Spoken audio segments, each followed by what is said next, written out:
네, 여러분 우리나라에는 정말 다양한 꽃들이 피고 집니다.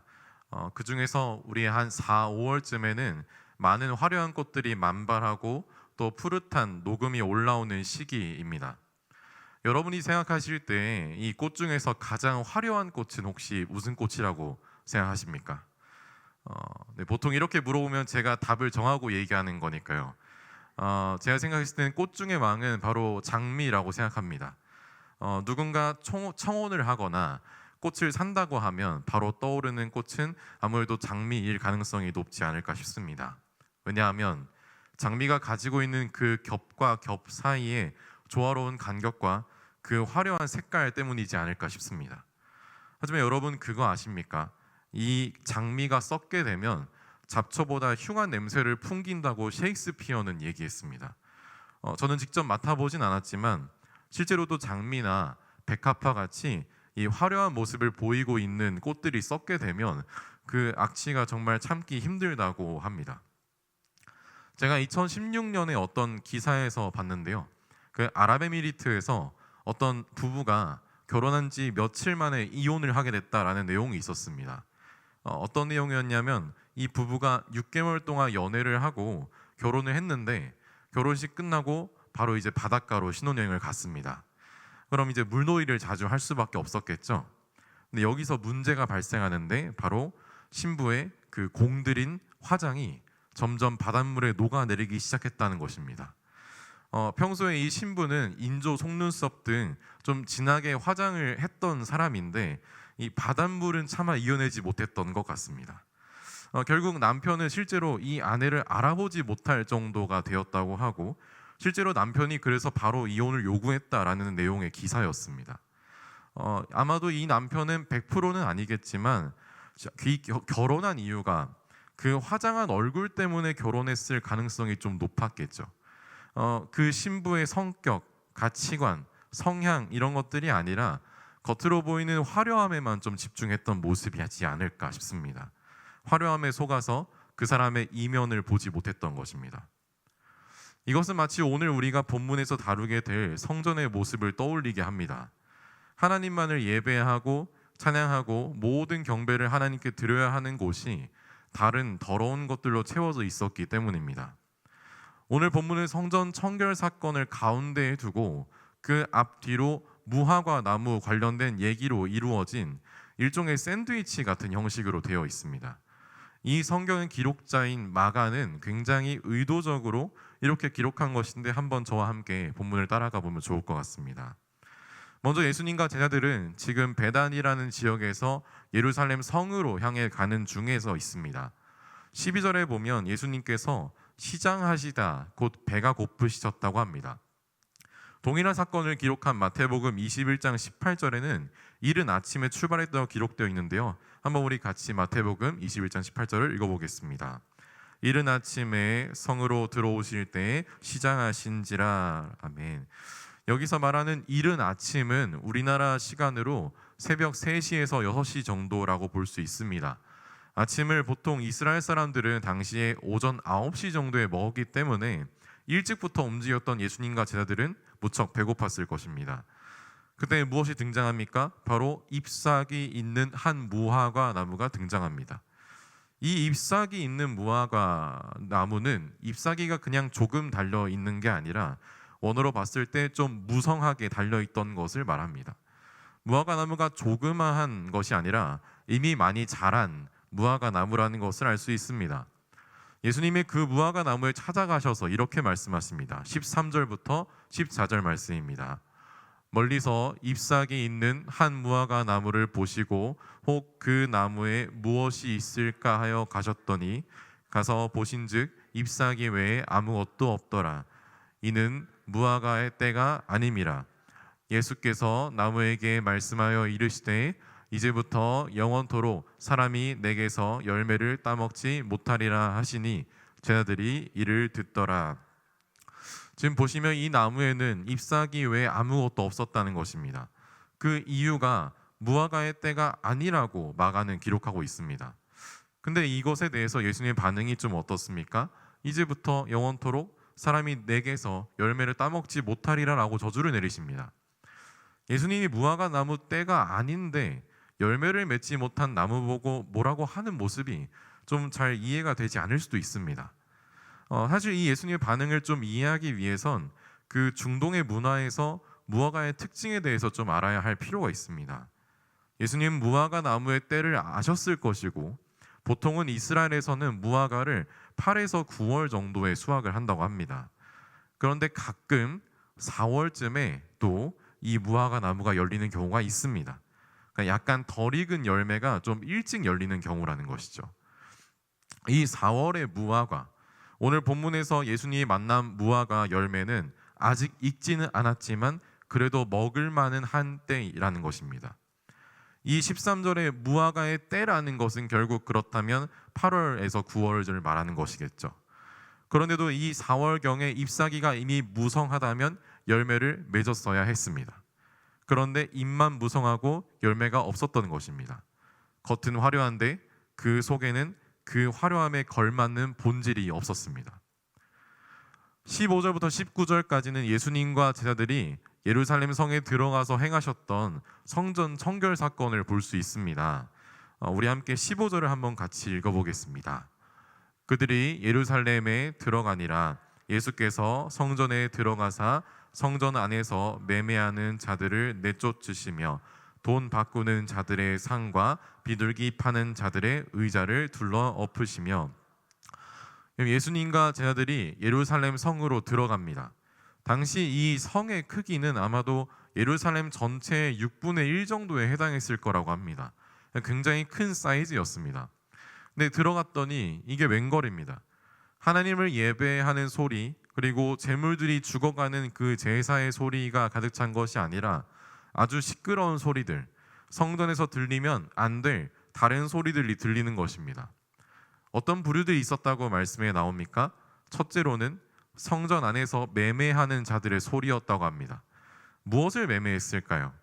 곧 성전 안에서 제사를 드릴 때 그 제물로 바칠 동물들을 사고 파는 사람들이 성전 안에 있었습니다. 이것은 구약에서 자신의 집에서 직접 기른 동물들을 데리고 와야 하는 것에 위배되었습니다. 근데 왜 이런 것들이 만들어졌는가? 점점 사람들의 편리함을 위해서 그걸 통해서 폭리를 취하는 사람들이 있었다는 것입니다. 시장통 같은 느낌으로 변했다는 것입니다. 그리고 둘째로는 돈 바꾸는 자들이라고 나옵니다. 성전에 들어오는 모든 유대인들은 1년에 한 번씩 내야 되는 성전세라는 것이 있었습니다. 근데 그 유대인들이 갖고 있었던 그 유대인 화폐를 로마의 황제의 얼굴이 그려져 있는 다른 화폐로 바꿔줄 때 폭리를 취했던 자들입니다. 셋째로는 비둘기 파는 자들인데, 가장 가난한 사람들이 취했던 재물이 바로 이 비둘기입니다. 근데 이 비둘기가 흠이 있는지 없는지를 판단해주는 사람들이었는데, 이 사람들이 문제는 이것이 흠이 없어도 계속 흠이 있다고 하면서 돈을 더 쓰게 했던 자들을 말합니다. 그러니까 사기를 쳤던 사람들이 성전 안에 있었다는 겁니다. 이런 세 부류의 사람들이 예루살렘 성전 안에서 활개를 치고 있었던 것입니다. 하나님만을 예배해야 되는 성전인데 저마다 하나님이 아닌 자신들의 부귀 영화를 위해서, 돈을 위해서 애쓰고 있는 성전이 되어버린 것입니다. 그래서 예수님은 이것에 대해서 분노하셨던 것입니다. 그리고 말씀하십니다. 오늘 본문 17절인데요. 함께 읽어보겠습니다. 이에 가르쳐 이르시되 기록된 바 내 집은 만민이 기도하는 집이라 칭함을 받으리라고 하지 아니하였느냐. 너희는 강도의 소굴을 만들었도다 하시매. 아멘. 사실 여기서 만민이 기도하는 집이라고 할 때는 이미 하나님께서 이사야 56장 7절에서 말씀하신 것을 인용하신 것입니다. 근데 이 만민에는 유대인들뿐만 아니라 이방인들도 포함된다는 것을 우리는 기억해야 합니다. 학자들은 실제로 예수님께서 지금 이 말씀을 하시는 장소가 바로 예루살렘 성전의 구조 중에서 이방인의 뜰이라는 곳에 해당할 것이라고 학자들은 보고 있습니다. 이 당시에 예루살렘 성전의 구조는 좀 어떻게 돼 있었냐면, 가장 그 성전과 가깝게는 유대인 남자들이 다닐 수 있었던 뜰이 있었고, 그 다음에 유대인 여자들이 출입할 수 있었던 뜰이 있었고, 그리고 가장 멀리에 바로 이방인들이 출입할 수 있는 뜰로 나뉘어져 있었습니다. 그런데 사실상 이방인의 뜰에서는 성전에서 예배를 드리는 모습을 볼 수도 없고 들을 수도 없는 구조로 되어 있었습니다. 그러니까 사실상 의도적으로 유대인들은 이방인들을 하나님께 예배를 드릴 수 없는 구조로 만들어 놓았다는 것이죠. 지금 예수님은 그 부분을 찝어서 얘기하시는 것입니다. 게다가 강도가 자신의 이익을 위해서 누군가의 재산을 빼앗는 것처럼 물건을 매매하는 자들, 환전하는 자들, 비둘기 파는 자들도 자신들의 돈벌이를 위해서 가난한 자들을 포함한 이방인들까지도 예배를 드릴 수 있는 기회를 빼앗고 있는 형태인 것입니다. 이렇게 소동을 일으키고 성 밖으로 나갔다가 다음날 아침에 나가십니다. 그럴 때 전날 마주쳤던 무화과 나무가 뿌리째 마른 것을 보게 됩니다. 특별히 베드로가 전날의 일을 좀 기억했던 것 같습니다. 그래서 예수님께 물어봅니다. 21절에 이렇게 나와 있습니다. 랍비여 보소서, 저주하신 무화과 나무가 말랐나이다 라고 베드로가 말합니다. 사실 여기엔 두 가지 의미가 좀 포함되어 있는 것 같습니다. 첫 번째는 왜 말랐죠? 라고 하는 질문과 어떻게 이렇게 마르게 하셨습니까? 라는 두 가지가 포함되어 있는 것 같습니다. 사실 왜 이렇게 말랐는지는 이미 앞에 12절부터 14절을 통해서 우리는 봤습니다. 잎사귀만 무성하고 열매가 없어서였습니다. 그럼 다음 질문인 어떻게에 대한 답을 예수님께서 22절부터 시작하십니다. 22절을 함께 읽어보겠습니다. 예수께서 그들에게 대답하여 이르시되 하나님을 믿으라. 아멘. 먼저 22절에서 하나님을 믿으라고 하십니다. 그러면서 23절에서 말씀하시는 것은 믿으면 그대로 될 것임을 말씀하십니다. 믿으면 산도 들리어서 바다로 던지게 할 수 있다고 합니다. 그리고 24절에서는 기도하고 구하는 것은 받은 줄로 믿으라고 하십니다. 여러분, 이 말씀들이 다 어떤 말씀일까요? 바로 겉은 화려하지만 제 역할을 하지 못하는 이 예루살렘 성전이 아닌 진짜 성전이신 예수님을 의지한다면 산도 들리어서 바다로 던져지는 놀라운 일이 일어난다는 것을 말씀하십니다. 진정한 성전이신 예수 그리스도를 바라볼 때에 진정한 기도의 능력이 일어남을 말씀하시는 것입니다. 만민이 기도하는 집인 성전에서 매매하고 돈을 바꿔주고 비둘기를 파느라 오래 있어서 기도의 능력이 나타나는 것이 아니라 오직 진정한 성전이신 예수님만을 의지할 때 그분의 뜻대로 응답하신다는 것을 말씀하시는 것입니다. 아까의 화려했던 성전이 열매 맺지 못함을 지적하시는 것입니다. 그리고 25절에서 이어서 말씀하시는데 한번 우리 함께 25절을 읽어보겠습니다. 서서 기도할 때 아무에게나 혐의가 있거든 용서하라. 그리하여야 하늘에 계신 너희의 아버지께서도 너희 허물을 사하여 주시리라 하시니라. 아멘. 여러분, 이 서서 기도하는 것은 당시 유대인들에게 가장 흔한 기도 자세였습니다. 특히 바리새인들은 사람들이 많이 다니는 거리 한가운데에 서서 하늘을 향해 두 손을 펴고 기도하는 것을 매우 즐겼습니다. 사람들이 다 보기 때문이었습니다. 그런데 그렇게 기도할 때 예수님께서 뭐라고 하십니까? 아무에게나 혐의가 있거든 용서하라는 것입니다. 입으로는 세상에서 가장 큰 믿음을 소유한 것처럼 말하지만 정작 삶에서는 하나님의 사랑을 실천하고 있지 않다면 예수님의 비난과 심판을 피할 수 없다는 것을 말씀하시는 것입니다. 우리 신강교회 성도 여러분, 오늘 이 말씀은 예수님은 무엇을 말씀하시고 싶어 하셨던 것일까요? 단순히 믿는 대로 된다고 인간의 어떠한 믿음의 유무에 대해서 이야기하는 것일까요? 무화과 나무의 이야기를 앞뒤에 두고 가운데에 성전의 부패를 말씀하시는 것은 분명한 의도가 있습니다. 이 본문이 우리에게 말씀하시고자 하는 것은 바로 모든 예배자들이 참된 열매를 맺는 교회로서 신앙생활을 해야 될 것임을 말씀하십니다. 예수님이 만났던 무화과 나무는 잎사귀만 무성했습니다. 예루살렘 성전은 겉만 화려했습니다. 유대인들의 서서 드리는 기도는 그 외형적인 모습만, 그 말들만 화려했습니다. 그러나 그 무화과 나무 잎사귀 속에 열매가 없었고 하나님께 영광이 되어야 하는 성전에 하나님을 향한 진실된 예배가 없었으며 하나님께가 아닌 사람들에게 잘 보이고자 길거리에 서서 드리는 기도의 내용에 한참 미치지 못하는 삶을 사는 바리새인들이었다는 것입니다.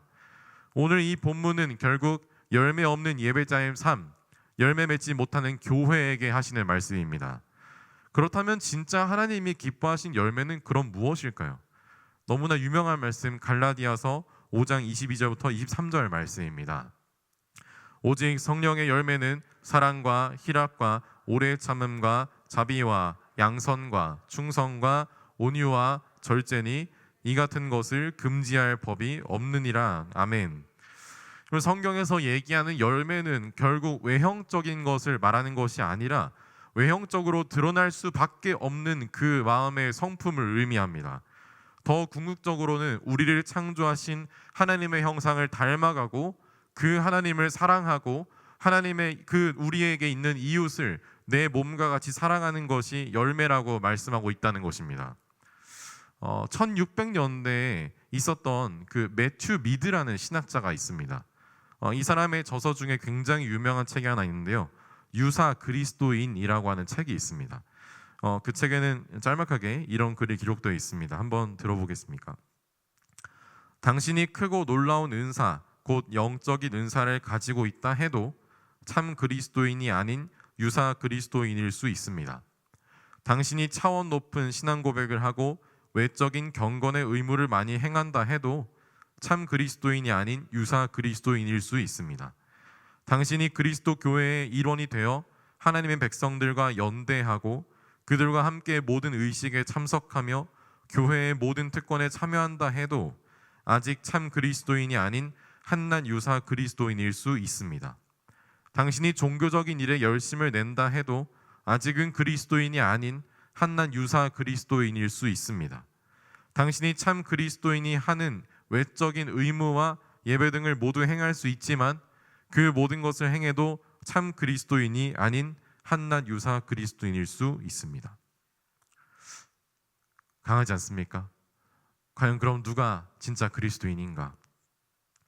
이 매튜 미드라는 신학자는 유사 그리스도인이라는 이 책에서 결국 참된 그리스도인이라는 것은 그 외적인 것을 통해서 증명할 수도 없고 판단할 수 없다는 것을 말합니다. 주의를 잘 지키고 헌금을 많이 내고 교회 행사와 교제에 열심히 참여하고 봉사하고 새벽 예배 1년에 몇십 번 통독을 하더라도 진짜 그리스도인이 아닐 수도 있다는 것을 말합니다. 교회를 다니다 보면 정말 일을 잘하는 사람이 진짜 많습니다. 은사거든요. 각자에게 하나님께서 주시는 그 성향과 은사에 따라서 교회에서 톡톡히 역할을 하시는 청년들과 우리 장년분들이 정말 많으십니다. 한 분 한 분 너무 귀하십니다, 실제로. 그러나 참으로 안타까운 것은 교회 안에서는 누가 봐도 참된 그리스도인인 것처럼 열정적으로 예배하고 봉사하시는데 교회 밖에만 나가면 정말 다른 사람이 되는 것을 정말 많이 보게 됩니다. 마치 하나님은 주일에만 살아계신 것처럼, 하나님은 교회 안에서만 살아계신 것처럼 그렇게 여기는 모습이 우리 안에는 없지 않나 좀 돌아보길 원합니다. 우리 신강교회 성도 여러분, 그리고 저를 포함하여 우리 모든 예배자는 그 원래의 성전의 본질을 잃지 않게 되기를 소망합니다. 우리의 본질은 무엇입니까? 하나님만 섬기는 하나님의 백성들입니다. 그리고 우리의 궁극적인 방향은 우리를 사랑하신 예수 그리스도만을 높이고 예수 그리스도만을 닮아가고 그 예수님의 말씀처럼 서로를 사랑하는 것이 우리 신앙생활의 유일한 열매인 줄을 믿습니다. 그래서 요한복음 15장 2절에는 이러한 말씀이 있습니다. 함께 읽어보겠습니다.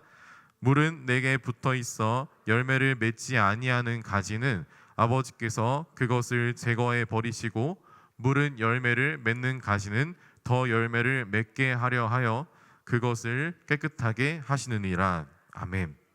성도 여러분, 우리 하나님과 붙어 있기를 애쓰십시다. 우리를 사랑하시는 그 하나님과 연합하기 위해서 기도하고 그분을 닮기 위해서 예배를 드리고 그분을 더 알기 위해서 말씀을 읽게 되기를 소망합니다. 다른 사람에게 잘 보이는 것이 뭐가 그렇게 중요하겠습니까? 오직 하나님만 우리의 동기를 알아주시면 그것으로 된 건 아니겠습니까? 그리스도인으로서 참된 열매를 맺기를 소망합니다. 화려하지 않아도 됩니다. 우리의 신앙 이력이 뭐가 중요하겠습니까? 내가 이만큼 성경을 읽었다, 내가 이만큼 전도했다, 그런 거 주님이 물어보지 않으실 것입니다. 딱 하나 물어보실 것입니다. 너가 나를 사랑하느냐? 이거 하나 물어보실 것입니다. 그때 당당하게 네 주님, 제가 너무 부족하고 연약하여서 자주 넘어지고 자주 주님 말고 다른 것들이 더 커 보였지만 주님이 가장 나에게 여전히 존귀하신 분이시며 주님이 가장 제가 사랑하는 분이십니다.